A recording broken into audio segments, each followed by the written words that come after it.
Right, just a quick recording to show you how you can turn these kinds of images that contain more than one statistical map into PNG images for your reports and so on.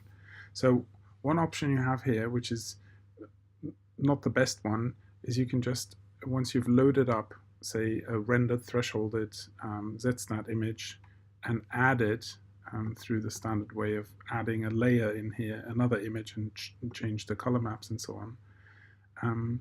You just press the screen snapshot button here. So that's one thing you could do. So let me, for example, put that on the desktop so we can see it appear. Just call that screenshot from FSL PNG. And if I do that, we'll get an image that's here. Okay, so that includes all of the information without the GUI of the FSL viewer program. So that might be sufficient for what you're trying to do. But if you're trying to get a little bit more snazzy and you can't achieve the look of what you want to have inside this viewer program, right, then you're going to have to use a separate tool to do this. So if you just try and save this image out, remember this is just a viewing program that puts on these different layers. So anything you save out at this point is not going to contain all the combined information. So you're going to have to do an extra trick. And so there's a little command line tool that allows you to do that. But the people from Oxford have actually made a little GUI wrap around it because it's such a commonly done thing. So if you type here at the command prompt, renderstats GUI, so you can use the tab completion. So there's a render high-res stats as well for superimposing stuff onto high-resolution images, which I'll show you in a second. Let's put an ampersand at the end to make sure we can hold on to the thing. And so you get presented with this little window here that allows you to superimpose up to 2 images. So you can't do more than that in the current settings. So if that's something you want to achieve, then maybe the first option of just getting the look inside the viewer program with 3 or 4 statistical maps and hitting the screenshot button might be the right thing for you to do. But let me just show you an example here. So what I'm going to do is I'm going to superimpose the 2 of the statistical maps that we've calculated. So I'm going to not use the rendered versions, but just the thresholded versions. And let's say we want to look at what the maps for 2 and 3 look like superimposed. So the first guy I'm going to select here. I need to pick a threshold for this. So by default, the Z statistic will have been threshold around 2.3 or some value like that. You can look that up in the command line in the feed GUI. So I'm just going to put that here. That actual number is, you can change it. And the second one is going to be this image here. I'm going to use the same threshold. And you can see that it already hints that it's going to give you different color maps, sort of a reddish to yellow and a bluish to light blue.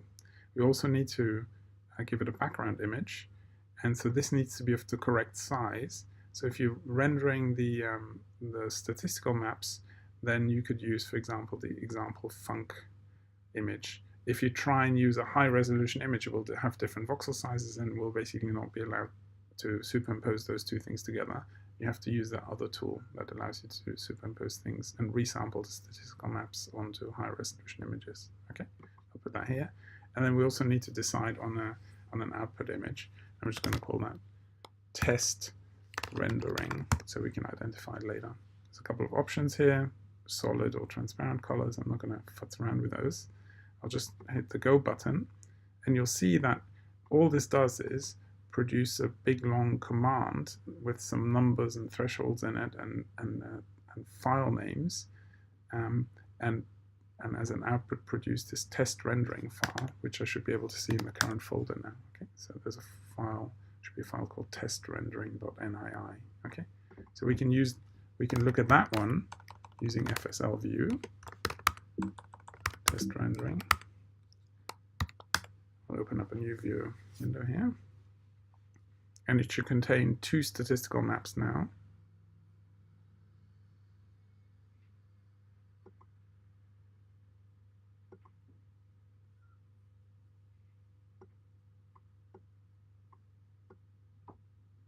It's just that the third statistical map is, oh, there's a little blue of there. Okay, I thought it looked like it didn't work. It's just that the blue blob is quite small. So it actually did render this correctly.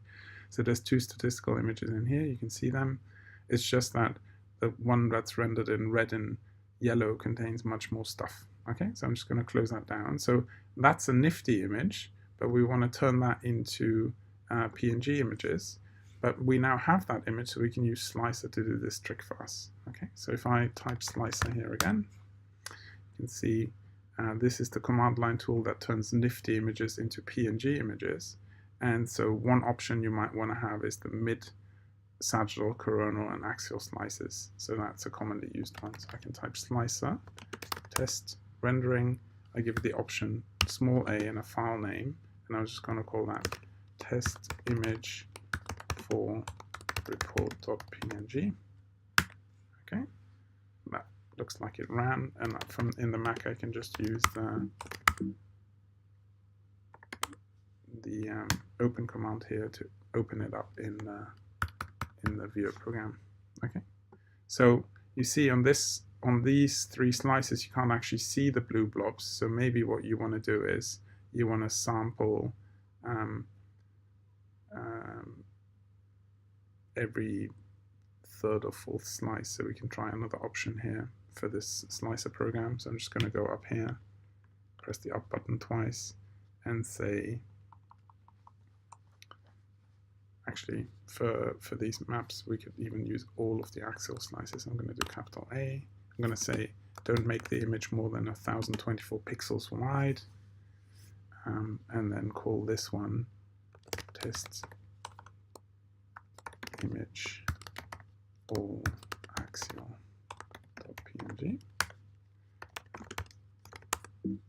test image all axial. And on these ones you can actually see that there's a little blue blob there. Okay, so which corresponds to the second statistical map that we used for superimposing. Okay, so I hope you find this useful. Important take-home message: the slicer command produces images that you can look at in a web browser or in a text editing program from nifty files. You can't reuse those guys. But this renderstats image, renderstats GUI program that I showed you can produce these superimposed images in nifty format, which is a good starting point.